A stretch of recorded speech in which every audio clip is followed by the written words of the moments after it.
Hi, it's Craig here from RV World. RV water pumps tend to get a lot of use and will occasionally require maintenance. In this video, I'll show you how to fault find the most common problems with pressure switch style pumps so you can get back on the road quickly. If you have a submersible pump or one which operates by micro switches, some of this video won't apply to you.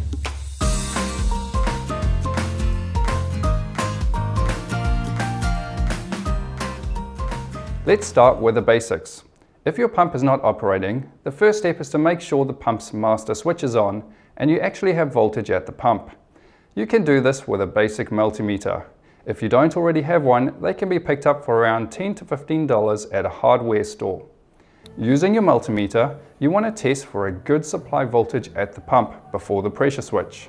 If there's no voltage here, the problem's probably not with your pump. You may have blown an inline fuse, or there could be damage to the electrical supply cable. If you have good voltage at the pump, the next step is to check that the pressure switch is operating correctly. Open the taps to release the water pressure in the plumbing line. This should disengage the pressure switch and allow voltage to get through. Test for voltage after the pressure switch. If there's no voltage here, the pressure switch will need to be replaced. This is an easy DIY job, and most pump manufacturers make replacement pressure switches for their pumps. If there is a good level of voltage after the pressure switch being applied to the motor, then the motor has probably burnt out. At this point, I recommend replacing the entire pump. The next most common problem is the pump losing pressure on the outlet side. You can identify this by the pump switching on and off for a few seconds every 15 minutes or so. Inspect your pump and the water lines for a leak.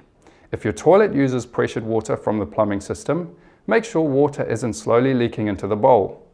If you can't find any leaks, you'll want to check for a hole in the pump's internal diaphragm, which could allow water to backflow through it to the water supply tank. I'll show you how to test for that right now.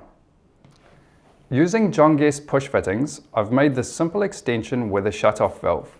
By disconnecting your existing plumbing on the outlet of the pump and attaching this, you'll be able to eliminate all the appliances, pipes and taps in the vehicle.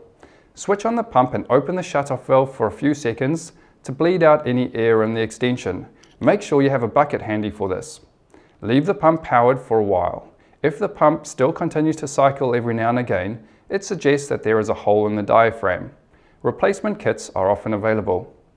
If your problem is water spurting out of the tap violently or the pump won't turn off properly, there might be air in the system.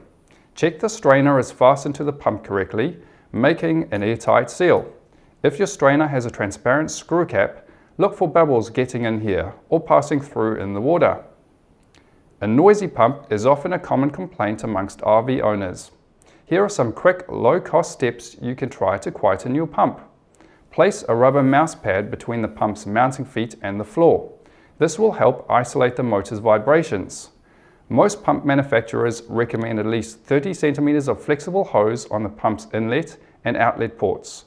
This helps to ensure that vibrations aren't transmitted to any rigid plastic water pipes which run through the vehicle.